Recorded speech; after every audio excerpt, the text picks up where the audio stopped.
Hello दोस्तों, आज की कहानी भी बहुत खूबसूरत है। तो पहले चैनल को सब्सक्राइब करें और वीडियो को लाइक करें। कहानी को पूरा देखिएगा। कुछ दिनों से मीरा बहुत परेशान थी। उसकी शादी के बाद जब जब वो अपने मायके अपने भाई भाभीयों से मिलने के लिए जाती तो सब उसे खूब लाड प्यार करते, उसकी खूब खातिरदारी करते।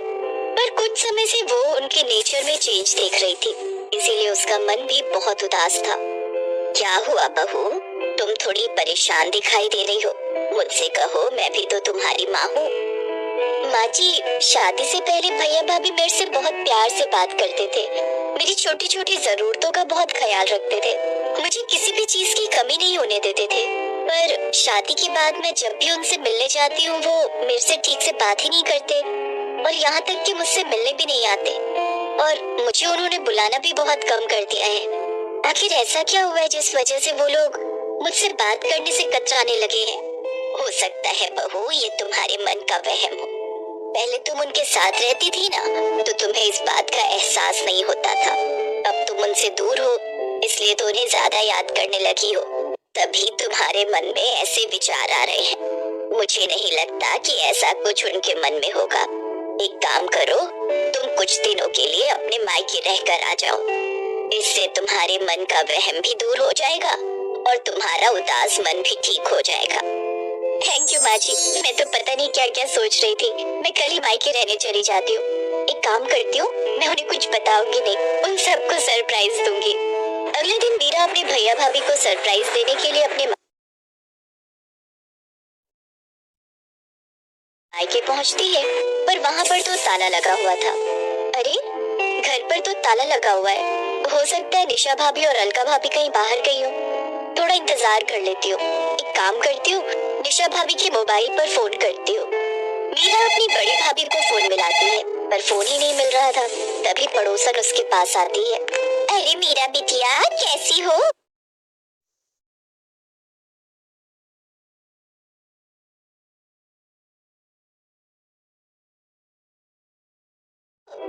नमस्ते आंटी जी, मैं ठीक हूँ। आपको कुछ आइडिया है कि भाभी कहाँ गई है?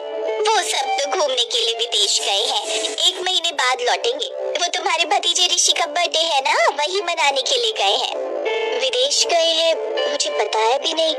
आ जाओ बिटिया, यहाँ आ जाओ, मैं चाय बनाती हूँ। नहीं नहीं आंटी जी, मैं फिर कभी आऊंगी, अभी मैं चलती हूँ। नमस्ते आंटी। मीरा के दिमाग में बहुत सी बातें चलने लगी। पूरे रास्ते कुछ न कुछ सोचती रही। अजय भैया और विजय भैया तो कह रहे थे कि मेरी शादी के लिए उन्होंने कर्ज लिया है, उनके पास शादी के लिए पैसे नहीं है। पहले ही उनका काम अच्छा नहीं चल रहा, बड़ी मुश्किल से मेरी शादी कर रहे हैं, पर विदेश ट्रिप में बर्थडे के लिए फिर उनके पास पैसे, मुझे कुछ समझ नहीं आ रहा। आग में चलती रही। जैसे ही वो वापस ससुराल पहुंची तो उसकी सास और पति दंग रह गए। अरे मीरा, तुम वापस आ गई? तुम तो भैया भाभी के घर रहने गई थी ना? क्या हुआ बहू, तुम लौट क्यों आई? भैया भाभी आउट ऑफ इंडिया गए हैं ऋषि का बर्थडे मनाने के लिए। सब लोग 1 महीने बाद लौटेंगे। मुझे एक बार भी फोन करके दोनों भैया और भाभी ने बताया तक नहीं। मैं यही सोच रही हूँ, कम से कम एक फोन तो कर देते। हमसे तो उन्होंने कहा था कि हमारे पास शादी के लिए पैसे नहीं है, इसीलिए अमित ने लोन लेकर पूरी शादी का खर्च उठाया था। वैसे मुझे ये बात कहनी नहीं चाहिए बहू, पता नहीं तुम क्या सोचोगी, पर उन लोगों के पास विदेश घूमने के लिए पैसे। कोई नहीं, मीरा हमारी बहू है, हमारा खर्चा हो या इसके मायके वालों का, बात एक ही है। अगले 1 महीने तक मीरा के भाई भाभीओं ने एक भी फोन नहीं किया।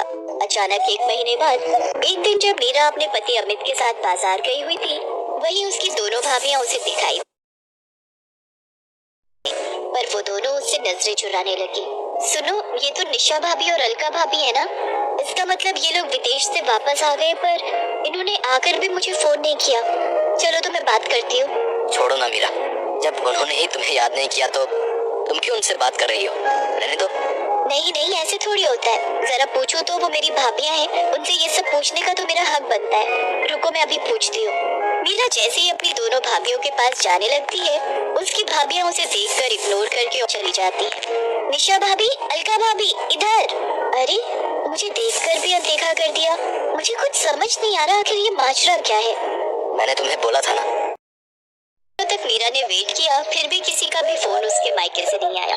एक दिन मीरा अपनी सास के साथ किसी काम से बाजार से लौट रही थी, तो रास्ते में उसे अपने पापा के खास वकील दोस्त मिस्टर शर्मा मिल गए, जिनसे उसे एक ऐसी बात पता चली जिसे सुनकर वो और उसकी सास हैरान रह गए। मुझे तो हैरानी हो रही है मीरा बिटिया कि तुम्हारे दोनों भाइयों ने बंटवारे का हिस्सा तुम्हें नहीं दिया, जबकि तुम्हारे पापा तो 3 हिस्से करके गए थे। उन्होंने तुम्हारी वसीयत में यही लिखा था कि तीसरा हिस्सा तुम्हारी शादी और तुम्हारे दूसरे खर्चों के काम आएगा।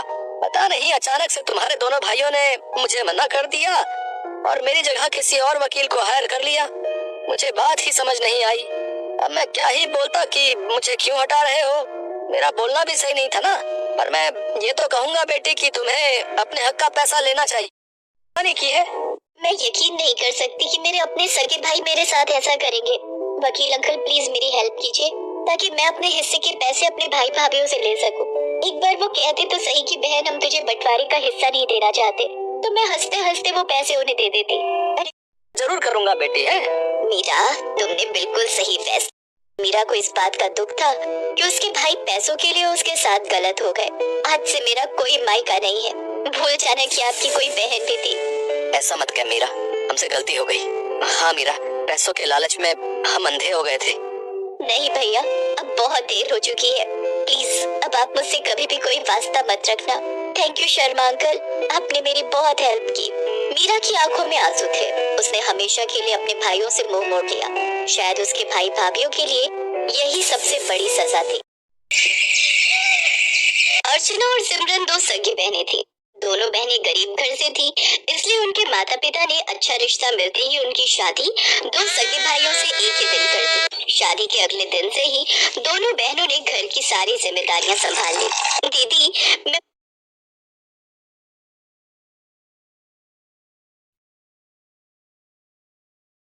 तो दूसरी कहानी अब शुरू हो गई, तो दूसरी कहानी को भी देखिएगा। सही है। बहुत खुश हूँ कि हम दोनों बहनों की शादी एक ही घर में हुई। हम पहले भी साथ रहते थे और अब भी हमेशा साथ रहेंगे। हाँ मेरी छोटी बहन। दोनों बहनें सारा काम एक साथ खुशी खुशी करती और एक दूसरे से खूब बातें करती। उन्हें एक साथ हंसता खेलता देख एक रोज उनकी सास कुंती देवी सोचने लगी, ये तो मुझसे बहुत बड़ी गलती हो गई जो 2 बहनों को बहू बनाकर।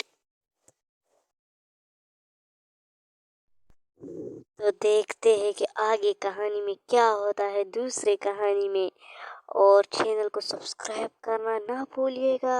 सही है। जब देखो तब खुसुर फुसुर करती रहती हैं।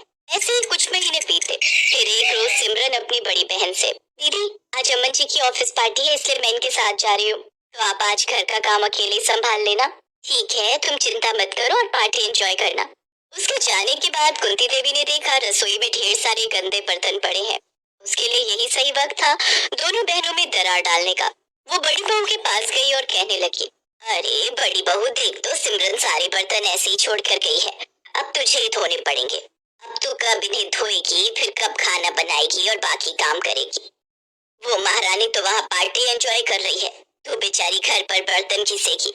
अरे वो चाहती तो तुझे भी साथ ले जा सकती थी। माँ जी वो देवर जी के साथ उनकी ऑफिस पार्टी में गई है, भला वहाँ मेरा क्या काम। हाँ हाँ चल उसकी तरफदारी करना बंद कर अब और काम पर लग जा। इसी तरह कुंती देवी की बातों को दोनों बहनें एक कान से सुनती और दूसरे से निकालती।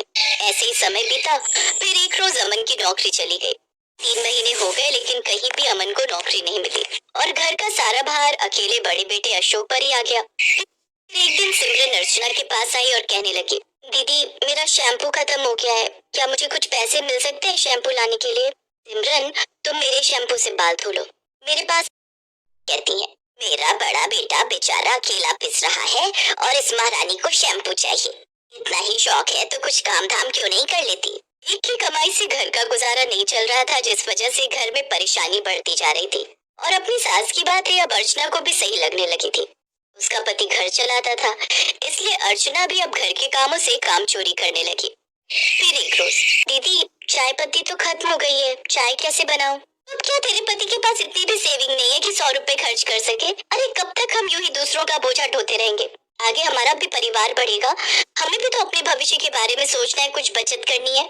अपनी बहन के मुंह से ये बातें सुनकर सिमरन के दिल को गहरी चोट पहुंची और वो रोते हुए अपने कमरे में चली गई और अपने पति को सारी बातें बताई।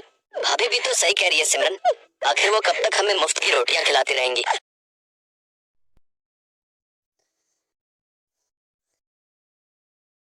चैनल को सब्सक्राइब कर लिया आप लोगों ने, तो देखते हैं रहना। ढूंढना होगा, लेकिन कहीं नौकरी मिल भी तो नहीं रही, हम करें तो क्या करें। मेरे पास एक आइडिया है।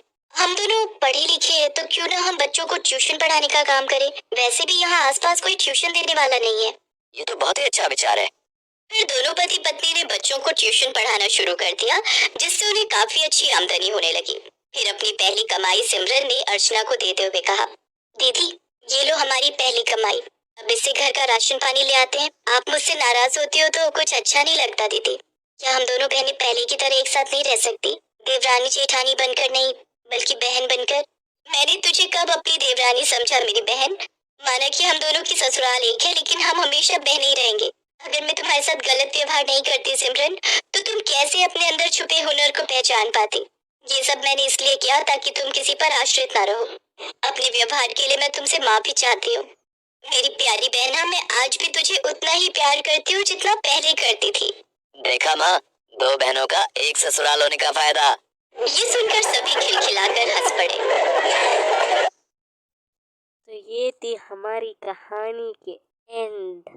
तो हमें ऐसे लगता है और सीखने को मिलता है कि हमें खुद अपनी जिम्मेदारी उठानी चाहिए और हमारे चैनल को सब्सक्राइब करें और इतनी खूबसूरत कहानी आपको पेश करने के लिए आपका दोस्त।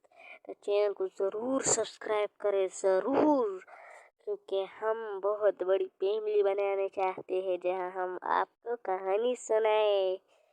तो देखिएगा हमारी कहानी या